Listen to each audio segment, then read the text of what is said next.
56वां अध्याय। स्यमंतक मणि कथा। जाम्बवती और सत्यभामा के साथ श्री कृष्ण का विवाह। श्री सुखदेव जी कहते हैं, परीक्षित, सत्राजित ने श्री कृष्ण को झूठा कलंक लगाया था। फिर उस अपराध का मार्जन करने के लिए उसने स्वयं स्यमंतक मणि सहित अपनी कन्या सत्यभामा भगवान श्री कृष्ण को सौंप दी। राजा परीक्षित ने पूछा, भगवान, सत्राजित ने भगवान श्री कृष्ण का क्या अपराध किया था? उसे स्यमंतक मणि कहां से मिली और उसने अपनी कन्या उन्हें क्यों दी? श्री सुखदेव जी ने कहा, परीक्षित, सत्राजित भगवान सूर्य का बहुत बड़ा भक्त था।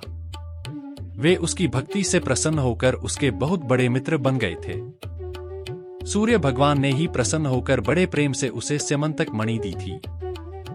सत्राजित उस मणि को गले में धारण कर ऐसा चमकने लगा मानो स्वयं सूर्य ही हो। परीक्षित, जब सत्राजित द्वारका आया तब अत्यंत तेजस्विता के कारण लोग उसे पहचान न सके। दूर से ही उसे देखकर लोगों की आंखें उसके तेज से चौंधिया गईं। लोगों ने समझा कि कदाचित स्वयं भगवान सूर्य आ रहे हैं। उन लोगों ने भगवान के पास आकर उन्हें इस बात की सूचना दी। उस समय भगवान चौसर खेल रहे थे। लोगों ने कहा, शंखचक्रधारी नारायण, कमलनयन दामोदर, यदुवंश शिरोमणि गोविंद, आपको नमस्कार है। जगदीश्वर देखिए, अपनी चमकीली किरणों से लोगों के नेत्रों को चौंधियाते हुए प्रचंड रश्मि भगवान सूर्य आपका दर्शन करने आ रहे हैं। प्रभो, सभी श्रेष्ठ देवता त्रिलोकी में आपकी प्राप्ति का मार्ग ढूंढते रहते हैं किंतु उसे पाते नहीं। आज आपको यदुवंश में छिपा हुआ जानकर स्वयं सूर्य नारायण आपका दर्शन करने आ रहे हैं। श्री सुखदेव जी कहते हैं, परीक्षित, अनजान पुरुषों की यह बात सुनकर कमलनयन भगवान श्री कृष्ण हंसने लगे। उन्होंने कहा, अरे ये सूर्य देव नहीं है, यह तो सत्राजित है जो मणि के कारण इतना चमक रहा है। इसके बाद सत्राजित अपने समृद्ध घर में चला आया। घर पर उसके शुभागमन के उपलक्ष्य में मंगल उत्सव मनाया जा रहा था। उसने ब्राह्मणों द्वारा स्यमंतक मणि को एक देव मंदिर में स्थापित करा दिया। परीक्षित, वह मणि प्रतिदिन 8 भार सोना दिया करती थी और जहां वह पूजित होकर रहती थी वहां दुर्भिक्ष, महामारी, ग्रहपीड़ा, सर्पभय, मानसिक और शारीरिक व्यथा तथा मायावियों का उपद्रव आदि कोई भी अशुभ नहीं होता था। एक बार भगवान श्री कृष्ण ने प्रसंगवश कहा, सत्राजित, तुम अपनी मणि राजा उग्रसेन को दे दो, परंतु वह इतना अर्थलोलुपलोभी था कि भगवान की आज्ञा का उल्लंघन होगा इसका कुछ भी विचार न करके उसे अस्वीकार कर दिया। एक दिन सत्राजित के भाई प्रसेन ने उस परम प्रकाशमयी मणि को अपने गले में धारण कर लिया और फिर वह घोड़े पर सवार होकर शिकार खेलने वन में चला गया। वहां एक सिंह ने घोड़े सहित प्रसेन को मार डाला और उस मणि को छीन लिया। वह अभी पर्वत की गुफा में प्रवेश कर ही रहा था कि मणि के लिए ऋक्षराज जाम्बवान ने उसे मार डाला। उन्होंने वह मणि अपनी गुफा में ले जाकर बच्चे को खेलने के लिए दे दी। अपने भाई प्रसेन के न लौटने से उसके भाई सत्राजित को बड़ा दुख हुआ। वह कहने लगा, बहुत संभव है श्री कृष्ण ने ही मेरे भाई को मार डाला हो, क्योंकि वह मणि गले में डालकर वन में गया था। सत्राजित की यह बात सुनकर लोग आपस में कानाफूसी करने लगे। जब भगवान श्री कृष्ण ने सुना कि यह कलंक का टीका मेरे सिर लगाया गया है, तब वे उसे धोभाने के उद्देश्य से नगर के कुछ सभ्य पुरुषों को साथ लेकर प्रसेन को ढूंढने के लिए वन में गए। वहां खोजते खोजते लोगों ने देखा कि घोर जंगल में सिंह ने प्रसेन और उसके घोड़े को मार डाला है। जब वे लोग सिंह के पैरों का चिन्ह देखते हुए आगे बढ़े, तब उन लोगों ने यह भी देखा कि पर्वत पर रीछ ने सिंह को भी मार डाला है। भगवान श्री कृष्ण ने सब लोगों को बाहर ही बिठा दिया और अकेले ही घोर अंधकार से भरी हुई ऋक्षराज की भयंकर गुफा में प्रवेश किया। भगवान ने वहां जाकर देखा कि श्रेष्ठ मणि स्यमंतक को बच्चों का खिलौना बना दिया गया है। वे उसे हर लेने की इच्छा से बच्चे के पास जा खड़े हुए। उस गुफा में एक अपरिचित मनुष्य को देखकर बच्चे की धाय भयभीत की भांति चिल्ला उठी। उसकी चिल्लाहट सुनकर परम बली ऋक्षराज जाम्बवान क्रोधित होकर वहां दौड़ आए। परीक्षित, जाम्बवान उस समय कुपित हो रहे थे। उन्हें भगवान की महिमा, उनके प्रभाव का पता न चला। उन्होंने एक साधारण मनुष्य समझ लिया और वे अपने स्वामी भगवान श्री कृष्ण से युद्ध करने लगे। जिस प्रकार मांस के लिए दो बाज आपस में लड़ते हैं, वैसे ही विजयाभिलाषी भगवान श्री कृष्ण और जांबवान आपस में घमासान युद्ध करने लगे। पहले तो उन्होंने अस्त्र शस्त्रों का प्रहार किया, फिर शिलाओं का, तत्पश्चात वे वृक्ष उखाड़कर एक दूसरे पर फेंकने लगे। अंत में उनमें बाहुयुद्ध होने लगा। परीक्षित, वज्र प्रहार के समान कठोर घूसों की चोट से जांबवान के शरीर की एक एक गांठ टूट गई। उत्साह जाता रहा, शरीर पसीने से लथपथ हो गया। तब उन्होंने अत्यंत विस्मितचकित होकर भगवान श्री कृष्ण से कहा, प्रभो, मैं जान गया, आप ही समस्त प्राणियों के स्वामी, रक्षक, पुराण पुरुष भगवान विष्णु हैं। आप ही सबके प्राण, इंद्रिय बल, मनोबल और शरीर बल हैं।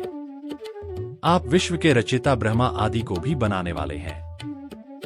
बनाए हुए पदार्थों में भी सत्तारूप से आप ही विराजमान हैं। काल के कितने भी अवयव हैं, उनके नियामक परम काल आप ही हैं, और शरीर भेद से भिन्न भिन्न प्रतीयमान अंतरात्माओं के परम आत्मा भी आप ही हैं। प्रभो, मुझे स्मरण है, आपने अपने नेत्रों में तनिक सक्रोध का भाव लेकर तिरछी दृष्टि से समुद्र की ओर देखा था। उस समय समुद्र के अंदर रहने वाले बड़े बड़े नाग, घड़ियाल और मगरमच्छ क्षुब्ध हो गए थे और समुद्र ने आपको मार्ग दे दिया था। तब आपने उस पर सेतु बांधकर सुंदर यश की स्थापना की तथा लंका का विध्वंस किया। आपके बाणों से कटकट कर राक्षसों के सिर पृथ्वी पर लौट रहे थे। अवश्य ही आप मेरे वे ही राम जी श्री कृष्ण के रूप में आए हैं। परीक्षित, जब ऋक्षराज जांबवान ने भगवान को पहचान लिया, तब कमलनयन श्री कृष्ण ने अपने परम कल्याणकारी शीतल करकमल को उनके शरीर पर फेर दिया और फिर अहेतु की कृपा से भरकर प्रेम गंभीर वाणी से अपने भक्त जांबवान जी से कहा, ऋक्षराज, हम मणि के लिए ही तुम्हारी इस गुफा में आए हैं। इस मणि के द्वारा मैं अपने पर लगे झूठे कलंक को मिटाना चाहता हूं। भगवान के ऐसा कहने पर जांबवान बड़े आनंद से उनकी पूजा करने के लिए अपनी कन्या कुमारी जांबवती को मणि के साथ उनके चरणों में समर्पित कर दिया।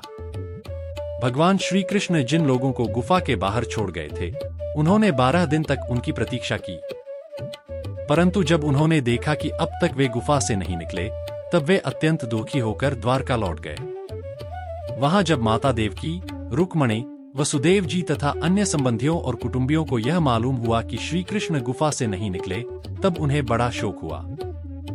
सभी द्वारकावासी अत्यंत दुखित होकर सत्राजित को भला बुरा कहने लगे और भगवान श्री कृष्ण की प्राप्ति के लिए महामाया दुग्धदेवी की शरण गए, उनकी उपासना करने लगे। उनकी उपासना से दुग्धदेवी प्रसन्न हुई और उन्होंने आशीर्वाद दिया। उसी समय उनके बीच में मणि और अपनी नववधू जांबवती के साथ सफल मनोरथ होकर श्री कृष्ण सबको प्रसन्न करते हुए प्रकट हो गए। सभी द्वारकावासी भगवान श्री कृष्ण को पत्नी के साथ और गले में मणि धारण किए हुए देखकर परमानंद में मग्न हो गए, मानो कोई मरकर लौट आया हो। तदंतर भगवान ने सत्राजित को राजसभा में महाराज उग्रसेन के पास बुलवाया और जिस प्रकार मणि प्राप्त हुई थी, वह सब कथा सुनाकर उन्होंने वह मणि सत्राजित को सौंप दी। सत्राजित अत्यंत लज्जित हो गया। मणि तो उसने ले ली, परंतु उसका मुंह नीचे की ओर लटक गया। अपने अपराध पर उसे बड़ा पश्चाताप हो रहा था। किसी प्रकार वह अपने घर पहुंचा। उसके मन की आंखों के सामने निरंतर अपना अपराध नाचता रहता। बलवान के साथ विरोध करने के कारण वह भयभीत भी हो गया था। अब वह यही सोचता रहता कि मैं अपने अपराध का मार्जन कैसे करूं, मुझ पर भगवान श्री कृष्ण कैसे प्रसन्न हो। मैं ऐसा कौन सा काम करूं जिससे मेरा कल्याण हो और लोग मुझे कोसे नहीं। सचमुच मैं अदूरदर्शी, क्षुद्र हूं। धन के लोभ से मैं बड़ी मूर्खता का काम कर बैठा। अब मैं रमणियों में रत्न के समान अपनी कन्या सत्याभामा और वह स्यमंतक मणि दोनों ही श्री कृष्ण को दे दूं। यह उपाय बहुत अच्छा है। इसी से मेरे अपराध का मार्जन हो सकता है और कोई उपाय नहीं है।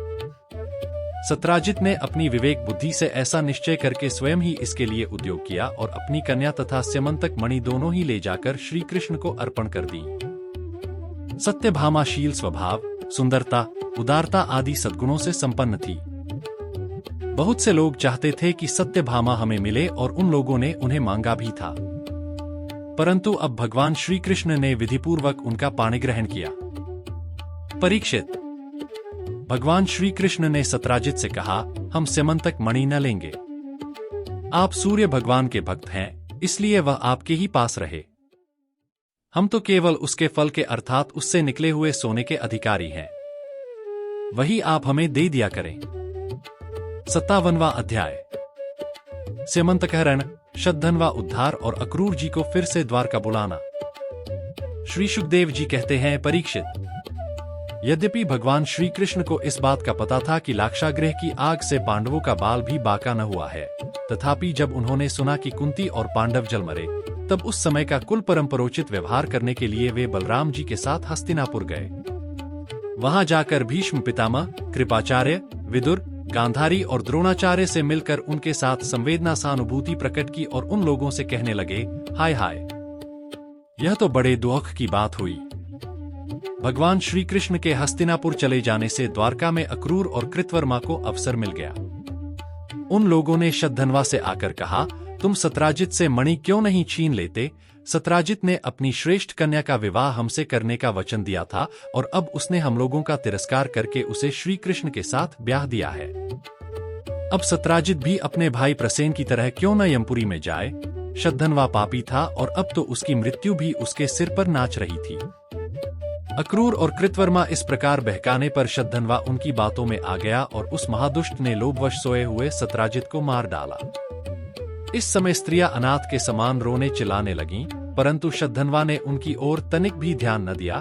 जैसे कसाई पशुओं की हत्या कर डालता है, वैसे ही वह सत्राजित को मारकर और मणि लेकर वहां से चंपत हो गया। सत्यभामा जी को यह देखकर कि मेरे पिता मार डाले गए हैं, बड़ा शोक हुआ और वे हाय पिताजी, हाय पिताजी, मैं मारी गई, इस प्रकार पुकार पुकार कर विलाप करने लगीं। बीच बीच में बेहोश हो जातीं और होश में आने पर फिर विलाप करने लगतीं। इसके बाद उन्होंने अपने पिता के शव को तेल के कड़ाहे में रखवा दिया और आप हस्तिनापुर गईं। उन्होंने बड़े दुख से भगवान श्री कृष्ण को अपने पिता की हत्या का वृत्तांत सुनाया, यद्यपि इन बातों को भगवान श्री कृष्ण पहले से ही जानते थे। परीक्षित, सर्वशक्तिमान भगवान श्री कृष्ण और बलराम जी ने सब सुनकर मनुष्यों की सी लीला करते हुए अपनी आंखों में आंसू भर लिए और विलाप करने लगे कि अहो, हम लोगों पर तो बहुत बड़ी विपत्ति आ पड़ी।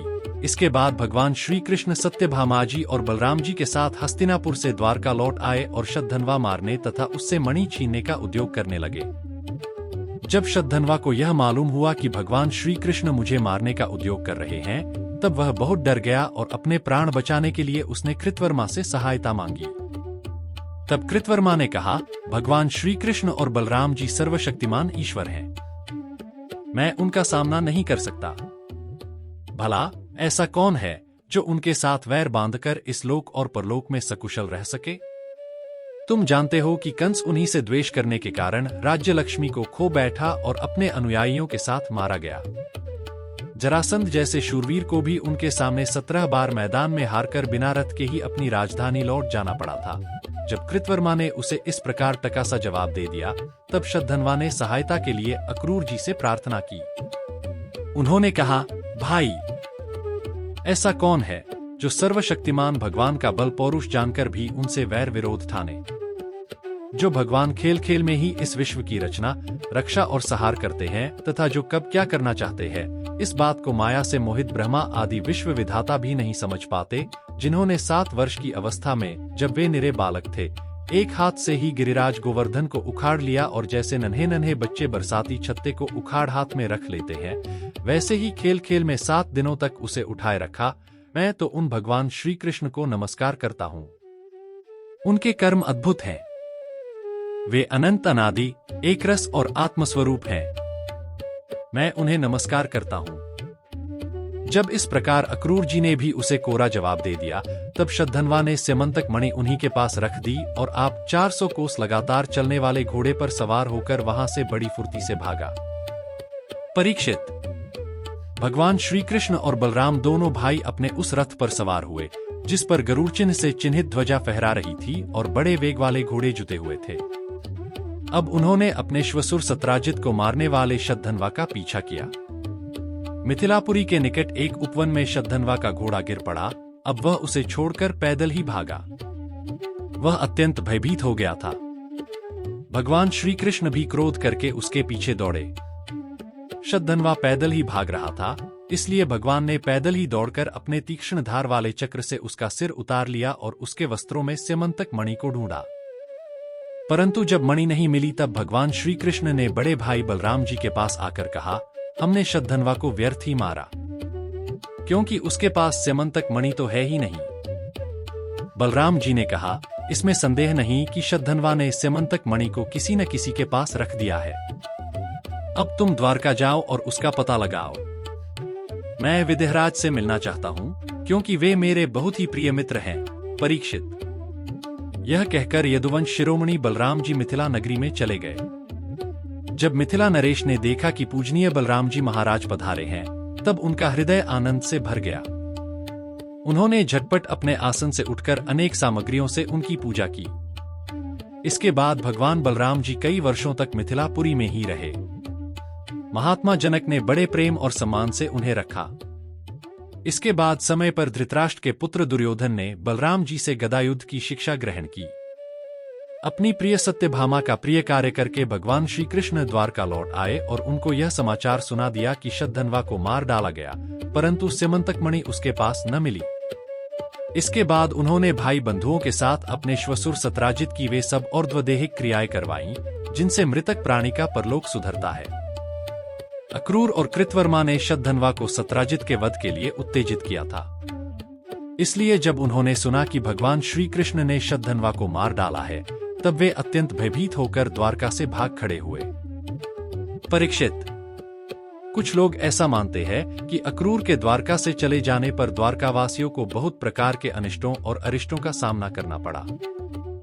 परंतु जो लोग ऐसा कहते हैं, वे पहले कही हुई बातों को भूल जाते हैं।